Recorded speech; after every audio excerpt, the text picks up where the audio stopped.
You have 2 minutes, sir. Thank you, Mr. Presiding Judge. Napag-usapan rin lang itong inciting to sedition. Nag-file ka ng kasong inciting to sedition against BP Sara based on dun sa utterances niya, yung sa online press con, plus meron pa bang iba? Yes po, Your Honor.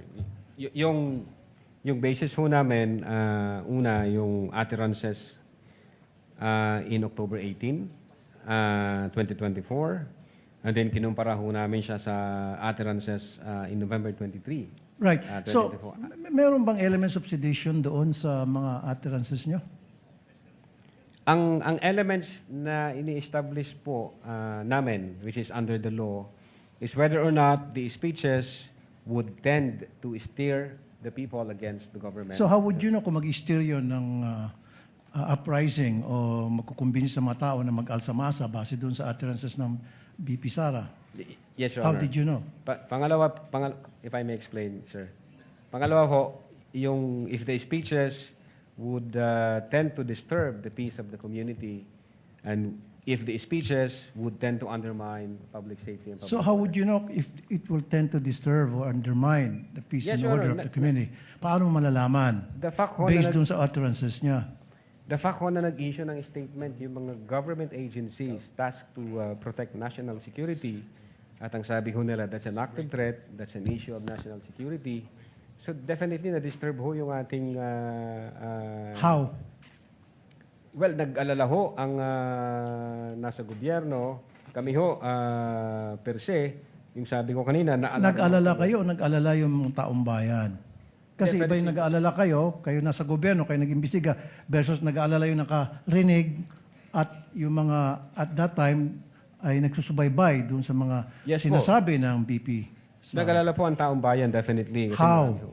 Well, marami ho kaming nakita sa news, sa comments ng social media. Comments. So that means you factored in yung comments and reactions sa social media doon sa ginawa niyang press conference, doon sa mga utterances niya, kung ano yung reaksyon ng mga netizens na nakapanood. Yes po, Your Honor. At ano naman yung mga sinabi doon? Well, yun nga, yung iba nagwo-worry, ano na ba yung mangyayari sa bansa natin, bakit magulo yung mga nasa taas. Yung iba nagsasabi, ano ba ito, saan ba ito patungo. So hindi pa rin seditious yun. Nag-worry lang sila saan patungo. Ang seditious is, tama ka dyan, BP Sara, go tayo, gawin natin yan, nasa likod nyo kami. Yun yung sedition. Meron nung ganon na comment din po, Your Honor. Meron. Meron po. In fact, doon Ano yung sa, comment na yun? Kung meron. yung supporter po ng Ano ang sinabi? na yun nga, yung sa people power, yung sa nasa likod mo kami, kung ano yung Nasa likod mo kami, people power. Nabanggit yun sa comment section.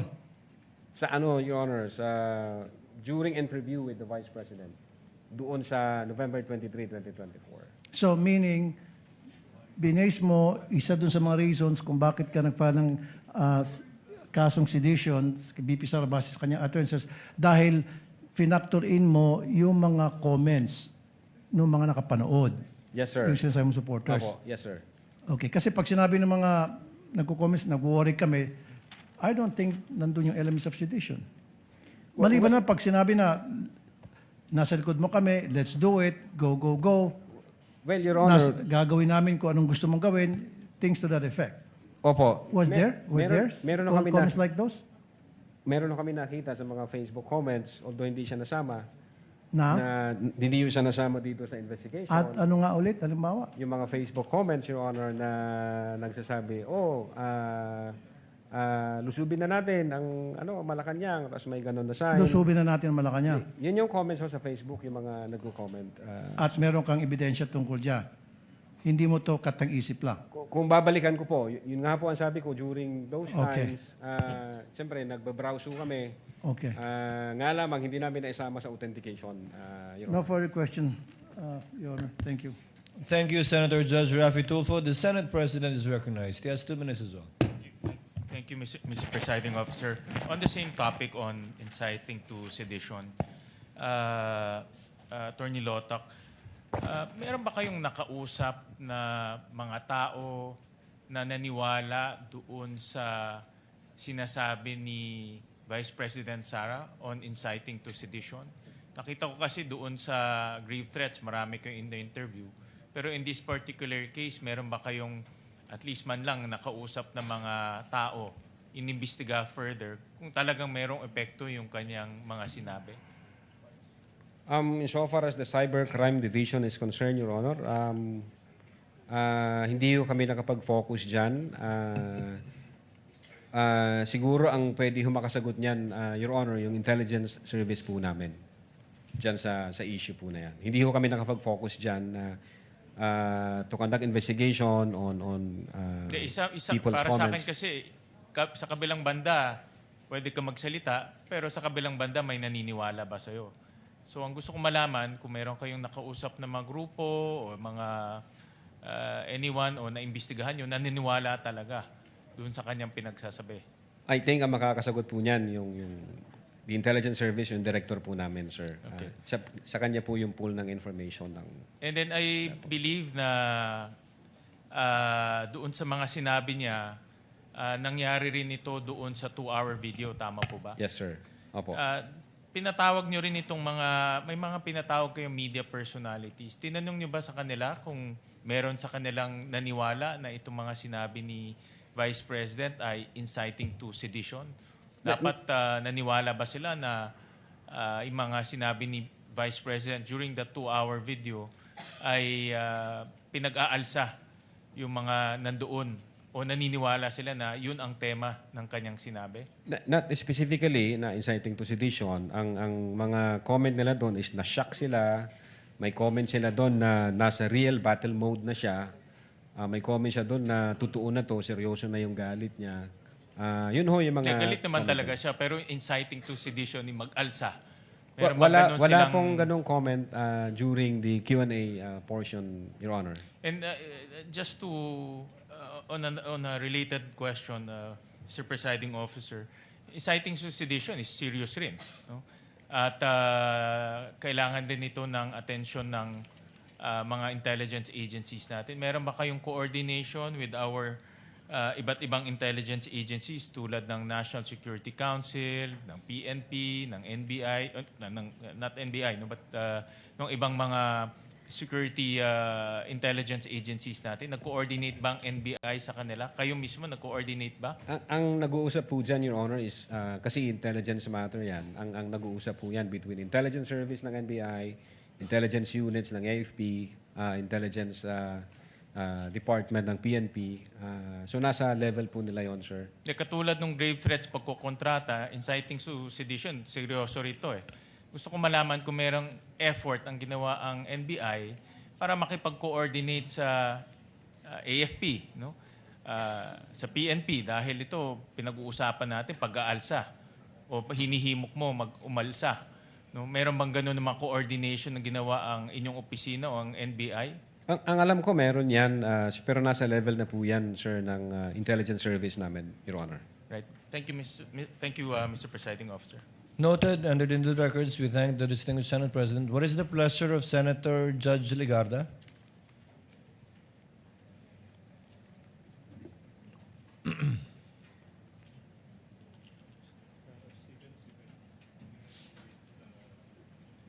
Mr. President, Mr. Presiding Officer, just a few questions. The lady has 2 minutes, Yes. ma'am. You may Thank proceed you. when you're ready. This just to provide clarity for this representation and just a few questions to Attorney Lotok. Yes, Your Honor. Yes. Attorney Lotok, sa paragraph 53 ng Affidavit of Investigation na iyong pinirmahan, sabi niyo po na the Vice President's statements were brought about or motivated by unpleasant circumstances occurring before November 23, 2024 press conference. I believe, nabasa ko po yan, Yes. Your Kasama Honor. ba ho dito yung pahayag ng Vice Presidente noong Oktubre 18, 2024? Is that Yes, Your part Honor. of your affidavit? Opo, Your Honor. Yes. Bago naman po magsimula ang press conference noong November 23, mayroon mga pangyayaring kasama ang Chief of Staff, si Attorney Zulaika Lopez, na may kinalaman sa mga na-cite in contempt, sa camera, detention, Opo. medical emergency, at mga planong paglilipat Yes, sa Your Honor. hindi pa po ako tapos. Sorry po. Ng piitan sa Correctional Institute for Women sa Mandaluyong. Tama po ba na mga pangyayaring ito ay naganap ilang oras bago yung sinagawang press conference na pinakita ilang beses sa Yeah. video? Yes, Your Honor. Kasama ho yan sa Yes. investigation namin. Kahapon po, sinabi po ng testigo, kayo po, na kinonsider ng NBI yung so-called bigger picture. I think those were the words that you used.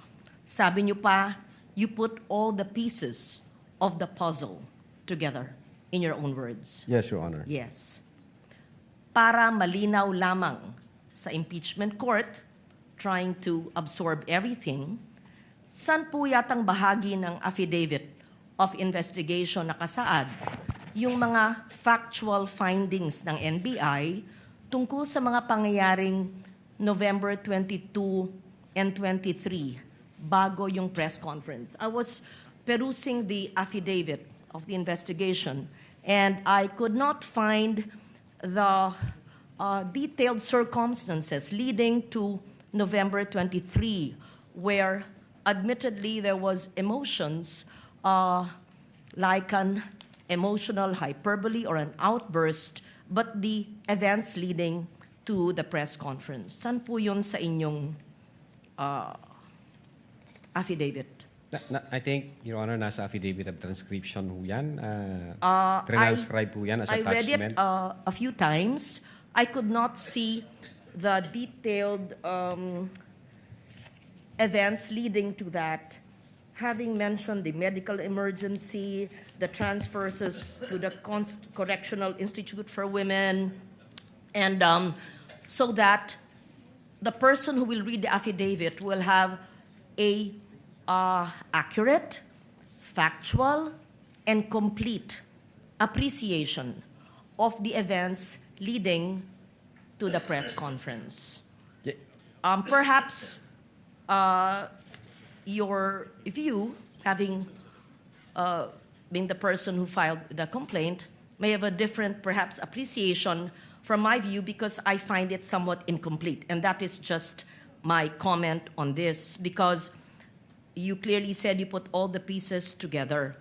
And during that time, alam ba ninyo na habang sinasagawa ng NBI ang investigasyong ito, may nakabinbin na direct assault, resistance, and disobedience to authority at grave coercion laban sa Vice Presidente, kaugnay yung insidente nangyari sa ospital, sa Veterans Medical Center? Narinig ko lang po, Your Honor. Pero Yes, hindi you ko po aware sa heard facts about na that, yes. And was there an investigation that was done regarding that incident? I think ang focus po namin, Your Honor, is yung violation ng grave threats by the Vice President and inciting to sedition. Now, pagdating ho doon sa nangyari sa Vice Presidente, yun nga sabi ko, hindi ako aware sa kabuuan ng facts na yon. Baka yung ibang agency nag-imbestiga po doon, hindi ako aware, Your Honor, doon sa circumstance na yon. And so, would the answer, Attorney Lotok, be a no? Were these taken into consideration in the investigation? Again, Your Honor, nasa Or would this be a yes, meaning it is contained in the affidavit, which I'm trying to look for as well?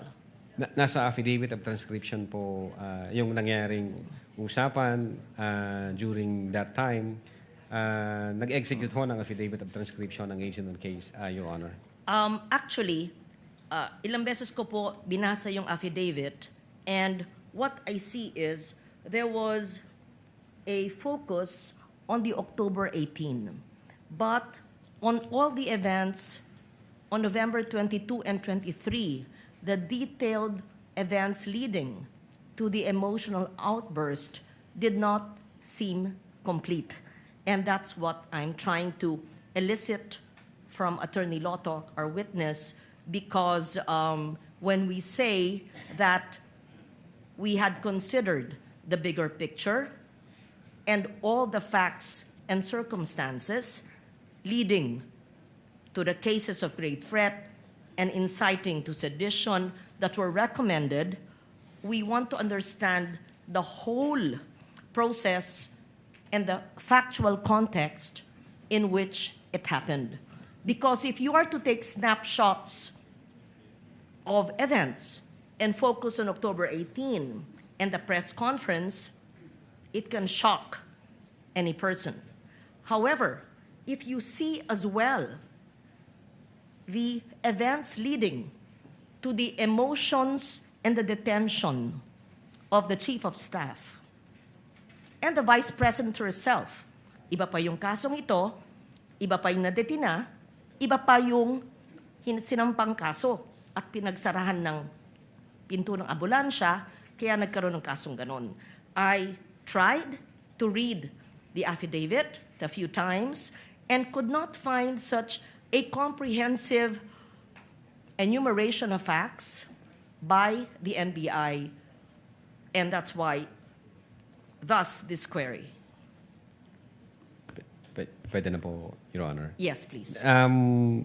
Meron hong affidavit of transcription kung anong nangyari, and then nag-submit po kami ng authenticated na video para makita ng mga senator judges natin kung what happened during those dates for appreciation po ninyo. So makikita ho rito kung ano yung nag-took place during the November 23, 2024 online press conference. But then again, as I have said, at in-explain ko na rin ito kahapon, Your Honor, if I may, kinonsider namin yung situation ni Attorney Zulaika Lopez. Nakita namin yung complaint niya, yung reklamo niya, yung health condition na sinasabi niya. Sinama din po namin yon na ano ba yung nangyari. Taking all the situations or the facts and circumstances attendant to that event, hindi ho na alter yung the fact na nag-utter ang Vice President ng grave threats against the three. Despite of the fact na merong emotional situation na gano'n, hindi rin ho na-alter na merong violation na ginawa yung Vice President during that online press conference. And as a matter of fact, even before that emotional situation, maliwanag ko doon sa utterances, even before that emotional situation, sinasabi ho doon sa utterances, meron na akong kinausap. So nag-trigger na ho yun, ma'am. Meron na akong kinausap na isang tao na papatay sa presidente, sa First Lady, at doon po sa Speaker of the House. So, kahit sinama po namin siya to consider everything, again, Your Honor, hindi ho na bago yung utterances na ginawa ng Vice President. Hindi rin ho na bago na yung instruction niya is relentless in killing the three. Yes.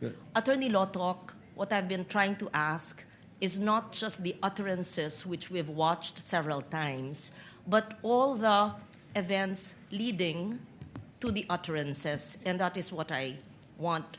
I understand what you're saying, that there were attachments or transcription, but the transcription would not be considered an assessment or an investigation. These were perhaps attached as transcription. And you earlier said that the threats are circumstantial. So the that is the reason why I was looking for that in the affidavit of the investigation. In short, para pong nakulangan ako, pero kung sinabi nyong inattach nyo yung transcript, so be it. But then, if you will read the 50 plus pages again of your investigation, it seemed to me, at least at this point, that snapshots were taken focusing on the October 18 and the utterances, but there seemed to be events leading to it that may have not been included. With But the I will indulgence of Senator leave it Judge at that. Legarda, Yes. kindly wind up, ma'am. Yes. So the last question, thank you, Mr. Presiding Officer. Na-interview rin niyo po ang mga miyembro ng media and you asked them factual information. Did you also ask them about the emotional state ng mga kalahok sa media, yung mga pangyayaring naganap bago ginawa yung mga naturang pahayag? In short, not just the factual statement, but the atmosphere, the events leading to that Zoom press conference that led to the perceived or alleged utterances. Wala po yan sa minutes of meeting, sa Q&A, wala po yan, Your Honor. Should you not have asked the members of media and the others who were part of that so that you would have, in your own words, sir, the complete picture, so that everything is taken into consideration on why such a highly placed person would give such utterances, because such conditions existed that just might have elicited it. But you did not do that investigation or at least conversations with the members of media. I leave it at that. Thank you for answering my questions. Thank you, Senator Judge Legarda. Senator Judge Pangilinan, you're recognized, sir. Yes, thank you, Mr. President. And you may proceed when you're ready. A few questions on inciting to sedition. Yes, Your Honor. For the witness, kasi pinapaliwanag mo yung, sinasagot mo yung tanong ni Senate President Win kanina, no? Nasa NBI ka na, Cybercrime Division, since 2018. Yes, Your Honor. 2018. So, naalala mo ba yung kaso ni Ronel Mas? Yung taga Zambales na nagkaroon ng Facebook post. Yes, sir. Naalala ko po, pero hindi ko kami may hawak ng case na yan. Pero Opo. kung maalala mo, dahil division ninyo ang nagsampa ng kasong inciting to sedition, no? Tama ba? I-check ko yung record. Hindi po yata ako may hawak Dahil, ng case. well, to refresh your memory, nag-post siya sa social media offering 50 million to anyone who would kill former President Duterte. At that time, he Yes, was sir. the president. Yes, sir. So, That's the news. you remember that? Yes, sir. That's the news. Oo. Tapos, inaresto siya. Sabi niya, I will give 50 million reward kung sino makapatay sa dating presidente. So, nakita ng inyong division na ito ay inciting to sedition. Tama? Yes, sir. And therefore, sinampahan siya ng anti-cybercrime law. Opo, sir. Meron ding isang kaso, 14 May 2020. Dito naman sa Osamis. Pero palagay ko police investigation ito. No? Pero same, Cybercrime Prevention Act, inciting to sedition, ginamit ang Facebook account, Joe Mark Medina, and posted that he would give 150 million to anyone who would kill then President Duterte. So ito rin, naging kaso ng anti-cybercrime law. Nabalitaan din po namin. Okay. So, dito sa dalawang ito, in other words, to explain inciting to sedition, ang ganitong mga remarks have the tendency precisely to if not attack the government, put it in, mobilize individuals or people to go against government, tama? Yes, sir. So that is what you found in the earlier, in the later case of inciting to sedition that you have recommended for PI Opo, sir. kay Yes, sir. Vice President. As a matter of fact, yung isa sa mga heated arguments namin during that time nung ina-analyze namin yung case, nagtanong kami sa sarili namin, if we allow this unaddressed, yung pagganyan na nagbabanta sa buhay ng presidente, pag hinayaan lang natin at yan yung maging norms na ng ating society, kahit sino na lang po pwedeng gawin yon. At alam ho natin magkakagulo pag ganon at walang ang regulation at pag di ho in-strict yan, sasabihin ho ng mga tao, okay naman pala kahit Lalo na ngayon mag-trend dahil sa social media, no? Malaki ang Opo. impluwensya. Pag nakikitang nangyayari ito at hindi natutugunan, Opo, sir. sabi niyo may problema. Thank you. No more. Thank you po, Your Honor. What is the pleasure of Senator Judge Villanueva? Yes, Mr. Presiding Officer, just one question, quick question on this particular topic on inciting to sedition, if I may. The gentleman may proceed. Yes, again, let me ask the witness, just to clarify the factual basis for the National Bureau of Investigation's possible inciting to sedition. No? We recognize, Mr. Witness, yung strong criticism of the President may fall within the realm of what we call protected political speech. And it's really a balance. And somehow, yun yung nagpapa-confuse paminsan. Kailan nagpo-fall into grave threats, kailan nagpo-fall into inciting to sedition. Pero bilang investigador, ano po yung nakikita ninyo na sa mga pahayag at sa surrounding circumstances na naging basihan po ng NBI para tignan ito bilang posibleng inciting to sedition at hindi lamang ito pumapasok doon sa tinatawag na political criticism? Yes, Your Honor. Well, una, kinonsider namin sino yung utterer. So, una, yung utterer, the Vice President, the second highest official of the land. Then, pangalawa, kinonsider namin, ano ba yung mga in-utter ng Vice President? And then, pangatlo, ano ba yung surrounding circumstances na like naging reaksyon nung recipient nung utterances o threats. Nakita ho namin na kung pwede palang gawin ito ng isa sa pinakamataas na posisyon ng Pilipinas at hindi natin ito i-address, hindi natin i-regulate, pwede na rin po pala itong gawin ng kahit na sino. Remember, Your Honor, Vice President is kinukonsider ho natin na model bilang public official. So tinitingnan po natin siya kung ano yung actuation siya sa public, kung ano yung pakikipagrelasyon niya sa ibang public official. So again, Your Honor, nung makita ho namin yan, may effect po sa mga tao. Kung ang Vice President kayang gawin yan at wala namang nangyari, gawin na rin natin yung iba. Yung ini-explain ko nga kahapon, may pattern, may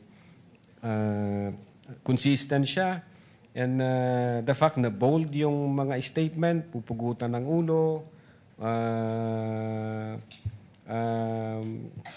this country will go to hell because the person na nakaupo is hindi marunong maging presidente. Yung mga factor ho yun, finactor in namin.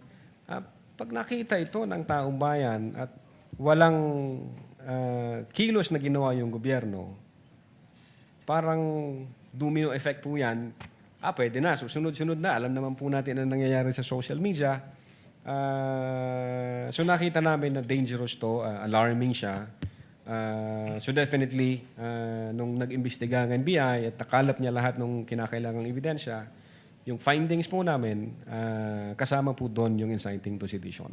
Is it safe to say na yung pinaka-core nito is that when it falls under that category na it somehow steers public uprising? Definitely, based on our investigation. Yun yes, po yung sir. core, would Yes, you say? sir. And do you use the same methodology as you use doon sa grave test? For example, yung 4 stages na binanggit po ninyo, identification, collection, analysis, legal evaluation, yung elements na binanggit nyo yesterday, yung factors considered, delivery, literal meaning, nature, relationship to the parties, blah, blah, blah.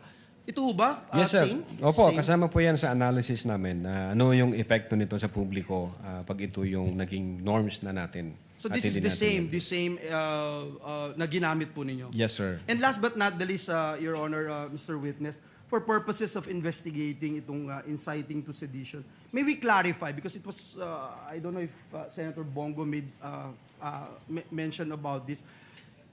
To clarify lang, is it necessary that someone was actually incited? Yun po ba, just for purposes of investigating itong inciting to sedition, is it necessary that someone was actually incited para mag-fall dito? Well, ang basis po namin, yung People versus Nabong, if I'm not mistaken, in order to be seditious yung speeches, it is not necessary na mayroong actual sedition. The law also penalizes or punishes those statements na mag-i-encourage to overthrow the government or to steer the people against the government or to disturb the peace of the community or to undermine public safety and public order. Thank ho you ang for naging the consideration. clarification. Thank you. Thank you, sir. Mr. Senator Judge Ejercito, thereafter Senator Judge Villar, Mark. What is your pleasure, sir? Yes, thank you, Mr. Presiding. For just one question. You may for proceed, no? sir. Nabanggit mo kanina yung yung admission against interest. Maaari po ba niyong ipaliwanag para mas maintindihan po ng nakarami? At why did you rely on this, if ever, ito pong admission against interest? Yes, Your Honor. Maalala po natin yung November 2023, yung utterances niya na that she had already contracted a person to kill the President, the First Lady, and the former Speaker, and that she instructed to be relentless. Itong utterance na to, instead na i-deny niya, which is definitely it should be denied kasi that's against her interest. Instead na i-deny niya po iyon, nung November 26, na video, nung tinanong siya openly and in public, kung sinabi niya yon, nireiterate pa po niya, Your Honor. In fact, inadmit po niya na, oo nga, may kinausap akong tao tungkol dyan. And in fact, sabi niya, may krimen ba? Ano ang nakikitang krimen doon sa may kinausap akong tao na pag namatay ako, patayin mo si BBM, patayin mo si Speaker, patayin mo si Lisa Marcos. Was this, ito pong sinasabi niyong admission against interest, was this considered in your investigation? Yes, Your Honor. Kasama po yun. Yun nga yung naging basis namin na aside doon sa sa utterances niya na no joke, kasi mukhang hindi, yung no joke, sufficient na ba na talagang seryoso siya? Nung makita ko namin yung video, na ni-reiterate pa niya at nag-admit siya, we concluded na seryoso ang Vice Presidente nung in-utter niya yun. Thank you. No further questions, Mr. Presiding Officer. Thank you, Thank you Senator po, Your Judge Honor. Ejercito.